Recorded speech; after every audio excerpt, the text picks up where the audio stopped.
ఒక నిరుపేద తల్లి చనిపోయింది, కొడుకు చావు బతుకుల మధ్యలో ఉన్నాడు. ఆ రోజు కోర్టులో కేసులు కూడా వస్తున్నాయి. కోర్టుకు కూడా మీరు విచారణలు ఏం చేసిండ్రని కోర్టుకు కూడా పోలీసులు జవాబు చెప్పాల్సిన పరిస్థితి ఉండే అధ్యక్ష. దాంతో మాట్లాడితే వాళ్ళు చాలా బాధ్యతారహితంగా సమాధానాలు ఇచ్చారని మా పోలీస్ సిబ్బంది చెప్తాను. దాంతోనే అతన్ని పోలీస్ స్టేషన్కి తీసుకెళ్ళారు అధ్యక్ష. ఇక్కడి వరకు ఒక హీరో, ఒక థియేటర్లో జరిగిన సంఘటనలు, వీటన్నిటి నేపథ్యంలో పోలీసులు వాళ్ళ విధి నిర్వహణ నిర్వహించారు అధ్యక్ష.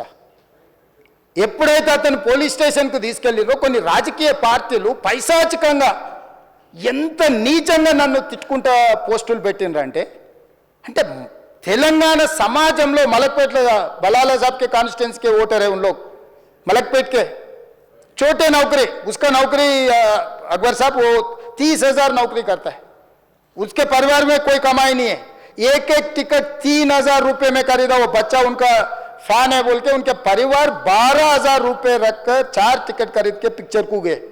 30,000 महीने को कमाने वाले నెలకు 30,000 జీతంతో పనిచేసి ఒక ప్రైవేటు చిన్న దాంట్లో ఉద్యోగం చేసుకునే తండ్రి తన కొడుకు ఆయన అభిమానాన్ని కుటుంబము 12,000 రూపాయలు, 3,000కు ఒక టికెట్ 12,000 రూపాయలు పెట్టి సినిమా థియేటర్కి వెళ్తే థియేటర్లో చనిపోతే చనిపోయిన 11వ రోజు వరకు వీళ్ళు ఎవరు హీరో కానీ ప్రొడ్యూసర్ కానీ ఎవరు కానీ ఆ కుటుంబాన్ని, చనిపోయిన కుటుంబాన్ని కానీ హాస్పిటల్లో చావు బతుకుల మధ్యలో ఉన్న పిల్లవాడిని పరామర్శించడానికి కూడా పోలేదు అధ్యక్ష. ఇది ఏ రకమైన మానవత్వం అధ్యక్ష? నాకు అర్థం కాలే. ఇలాంటి మానవత్వం లేకుండా వ్యవహరించిన వాళ్ళను పోలీసులు విధి నిర్వహణలో భాగంగా పోలీస్ స్టేషన్కు తీసుకెళ్తే ఒక ఆయన ట్విట్టర్లో పెడతాడు అడ్డగోలుగా 10 ఏళ్ళు మంత్రి చేసి ఉద్యమాలు చేసినామని చెప్పుకునేటోళ్ళు, ఉద్యమాల సమయంలో సినిమా షూటింగ్లో జరగొద్దని దాడులు చేసిన వ్యక్తులు ఇవాళ అతను భగవత్ స్వరూపుడు, అసలు అతన్ని పోలీసులు ముట్టుకుంటారా? అసలు ఈ రాష్ట్రం ఏమైపోతుంది? ఈ రాష్ట్రం ఉంటుందా?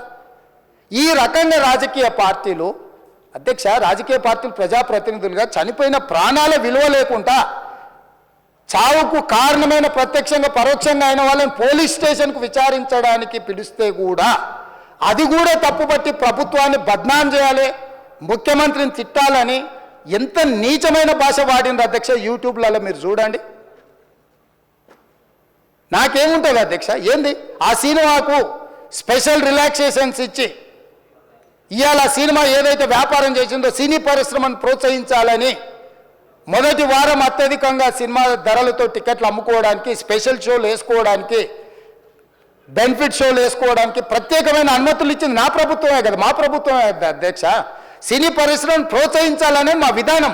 ప్రోత్సహించే క్రమంలో తెలంగాణ ప్రజల ప్రాణాలను తీసుకోమనే, ప్రాణాలు తీసుకుంటే కూడా వాళ్ళని ఏమనొద్దానంటే మీరు లా చేయండి అధ్యక్ష. మరి స్టేట్కు లా అథారిటీ ఉందో లేదో నాకు తెలియదు, కానీ star, film star, super stars or political stars is having some special privilege.